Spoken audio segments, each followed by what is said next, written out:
Hello everyone, Sylvan Bell coming to you live from Oahu. I am at 3 Tables. It is September 5th, 2014. I want to talk to you about some sales sabotage that I see salespeople make when I ride along with them on a daily basis. Now, one of the things is you should care about your process. You should care about what you're introducing and what you're talking to the person about, your client, whoever you want to deal with, and not worry about what the competition is doing. And sure, it's cool to know what you're up against, but here's the thing, I ride with people and they get so stuck on like, what's the other guy doing? What did he offer? What did he tell you? Because what they're trying to do is they're trying to figure out what budget do I keep this person in and so that I can be similar and be somewhere around what this other guy is.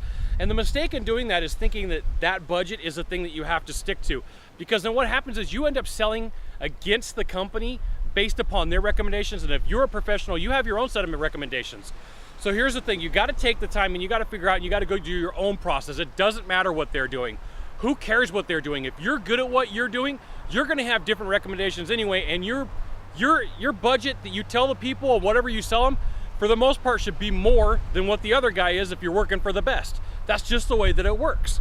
And so getting caught up in what that other person is doing, how much they're spending or what their recommendation is going to hurt you, because you really need to be where they're not. You need to be able to distinguish yourself and explain, say, hey, look, they're telling you to do X, Y, Z, and here's where they're wrong. You need to do 1, 2, 3, and this is why this is right. Because if you go in there and you say X, Y, Z, they say X, Y, Z, guess what?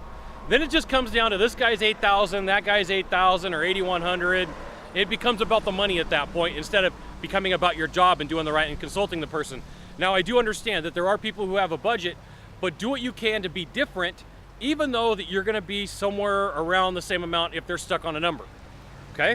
So once again, the sales sabotage is thinking that you have to have the same exact information as the other person. And I go up against this a lot in home services where someone says, oh, well, they wanna use this roof, and I'm like, well, who told you that? Well, the homeowner did, the client did. Well, why didn't you come up with your own recommendation? Well, because that's what they told me they wanted.